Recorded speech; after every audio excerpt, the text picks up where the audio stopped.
안녕하세요. 전샘의 기업사랑TV 북리뷰입니다. 오늘은 저자 리베카 핸더슨의 자본주의 대전환 책을 요약해 보았습니다. 이 책은 환경 이슈와 기업의 성장이 서로 상충하는 것이 아니며 기업의 책임을 물을 것이 아니라 문제 해결을 위해 기업을 적극적으로 이용해야만 한다는 것, 기업을 통하지 않고는 어떤 이슈도 해결이 불가능하다는 것을 명확히 한 데 있습니다. 이제 북리뷰를 시작하겠습니다. 주주 자본주의는 이미 시효가 끝났습니다. 세상은 바뀌고 있습니다. 세상과 더불어 변화하는 기업은 커다란 수익을 거둘 것입니다. 하지만 자본주의를 바꾸지 않는다면 우리는 지금보다 훨씬 가난해질 것이라고 합니다. 규제받지 않은 시장이 지나치게 많은 사람을 지나치게 뒤떨어진 상태에서 시작하게 만든다면 시장의 정당성에 가장 중요한 근거가 되는 기회의 자유를 파괴하는 것입니다. 집중화 현상으로 인해 노동자들의 구매력 또한 떨어지고 있습니다. 보수와 부가 혜택 역시 줄어들었습니다. 반면에 기업의 이익과 물가는 상승을 거듭하고 있습니다. 지구온난화를 이대로 내버려 두다가는 미국 경제 규모는 21세기 말까지 대략 10% 정도 축소되고 상상하지 못한 고통을 겪게 될 것입니다. 2050년까지 10억 명에 달하는 사람들이 지금 사는 곳을 떠나 다른 곳으로 이주해야 할 것입니다. 그들은 어떻게 변화에 성공했을까? 모든 곳에 있는 기업들이 변화 없이는 밀레니얼 세대들이 각 기업을 위해 일하지 않을 것이라고 주장하고 있습니다. 공유 가치를 만들 수 있는 엄청난 기회가 우리 앞에 놓여 있습니다. 공유 가치를 위해 개별 기업은 비용을 절감하고 브랜드를 보호하며 공급 사슬의 장기적 생존 가능성을 보장하고 제품 수요를 늘리고 완전히 새로운 기업을 만들므로써 환경 사회 문제를 해결하는 동시에 사업을 번창시킬 수 있습니다. 기업의 목적이 변화의 핵심입니다. 수익 극대화를 넘어 명확하게 정의된 목적을 가진 기업, 기업의 목적이 주주를 부자로 만들어주는 게 아니라 공익을 위한 훌륭한 제품을 만드는 것이라는 점을 명확하게 이해하는 기업이야말로 변화를 헤쳐나갈 용기와 능력을 갖춘 기업입니다. 따라서 기업의 목적 재정이야말로 자본주의 재구상의 필수적인 일입니다. 기업의 목적은 무엇입니까? 진정한 목적지향 기업을 만드는 행위 그 자체가 공유가치를 만드는 행위입니다.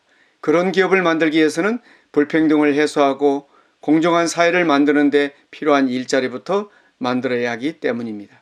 공유된 목적은 자신이 하는 일이 의미가 있다고 느끼게 합니다. 이것이야말로 내재적 동기의 핵심 중 하나이며 더욱 창의적인 일을 할 수 있게 만들어줍니다. 공유 목적은 강한 정체성도 만듭니다. 목적이 마음 깊은 곳에 간직한 가치에 맞춰 삶을 살아가는 능력을 지지해 줄 수 있도록 긍정적인 감정을 많이 불러일으킵니다. 이 긍정적인 감정은 또한 새로운 인간관계를 구축하고 새로운 기술을 배우고 어려운 시간을 견뎌내고 도전 혹은 위협에 저항하는 능력과 강한 상관관계가 있습니다. 따라서 목적 지향 기업의 직원들은 전통적 기업의 직원에 비해 훨씬 더 생산적이고 행복하며 창의적인 경향을 보입니다. 산업에 관련 당사자들이 그 산업에 장기적으로 종사하고 있을 때 좀 더 엄밀히 말해서 산업에 진입하고 빠져나가는 것이 어려울 때 협력은 훨씬 쉬워집니다. 규칙을 위반했을 때 쉽게 처벌할 수 있어야 한다는 것입니다. 세상에 대한 집단적인 책임을 진지하게 받아들이고 그에 따라 행동하는 금융이 필요합니다. 무임승차 없는 협력은 가능한가? 지속적인 협력이 모든 사람의 관심사여야 합니다. 또한 관련 당사자들이 모두 지속적인 협력이 필요하다고 분명히 느껴야 합니다. 시장과 정부를 다시 생각하다입니다. 공유가치를 창출하고 재물을 재설계하고 협력으로 나아가는 새로운 방법을 찾으며 자본주의를 바꾸게 되면 세상은 크게 달라질 것입니다. 하지만 그것만으로는 공정하고 지속 가능한 사회를 만들 수 없습니다.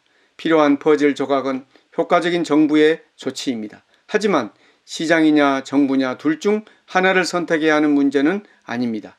진정 자유롭고 공정한 시장은 정부 없이는 생존하지 못합니다. 기업은 우리가 이미 가진 포용적인 제도를 강화하고 우리가 필요로 하는 새로운 포용적인 제도를 만드는데 적극적인 파트너가 되어야 합니다. 이는 우리가 살아가는 사회의 기반을 지탱하는 것에 관한 문제입니다. 기업은 시스템 전체를 생각하는 법을 배워야 합니다. 더 이상 이 특정 정책이 우리 회사에 유리할까라고 묻는 대신 우리를 부유하고 자유롭게 만들어준 제도를 어떻게 지켜야 할까라고 물어야 합니다. 세상을 바꾸는 작은 힘, 새로운 자본주의 세상에서 회사에 다니고 있다면 그 회사는 공유가치에 깊이 뿌리를 내리고 좋은 일자리를 제공하고 수익을 추구하지만 어떤 대가를 치르고서라도 돈을 벌기보다는 가치 창출을 우선시하는 고몰입 기업일 것입니다. 모든 직원은 단기적인 이익이 공익과 기업의 장기적 잠재력과 균형을 맞춰야 할 필요를 이해합니다. 세계의 평화와 안정이 모든 사람이 자유시장에 참여할 능력을 확보하는 데 달려있다는 사실을 모두가 받아들이게 되면서 교육과 건강에 대한 투자가 늘어날 뿐 아니라 강력한 사회적 지지를 받으며 개혁가 정신을 북돋고 새로운 사업을 개발하려는 목적을 지닌 공적, 사적 영역의 파트너십이 엄청나게 확장될 것입니다. 세상을 바꾸는 6단계입니다. 자신의 목적을 발견하라.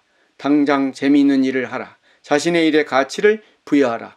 정부에서 일하라. 정치적으로 행동하라. 자신을 돌보고 기쁨을 찾아라입니다. 우리 시대의 커다란 문제들을 해결하려 노력한다고 해서 여러분이 부자가 된다거나 유명해지지는 않을 것입니다. 하지만 그 여정에서 좋은 친구를 만나고 생각했던 것보다 훨씬 더 큰 희망과 절망을 느끼고 결국에는 내가 충만한 삶을 살았다고 생각하며 눈을 감을 수 있게 될 것입니다.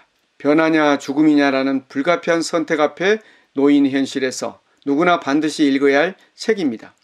문제는 어떤 방법으로 변화하느냐입니다. 저자는 투자자와 경영자에게 지속 가능한 포용력 있는 경제성장을 위한 기반이 될 사고의 실마리와 설득력 있는 예들을 제시하고 있습니다. 오늘 전샘의 기업사랑TV 북리뷰를 마치겠습니다. 감사합니다.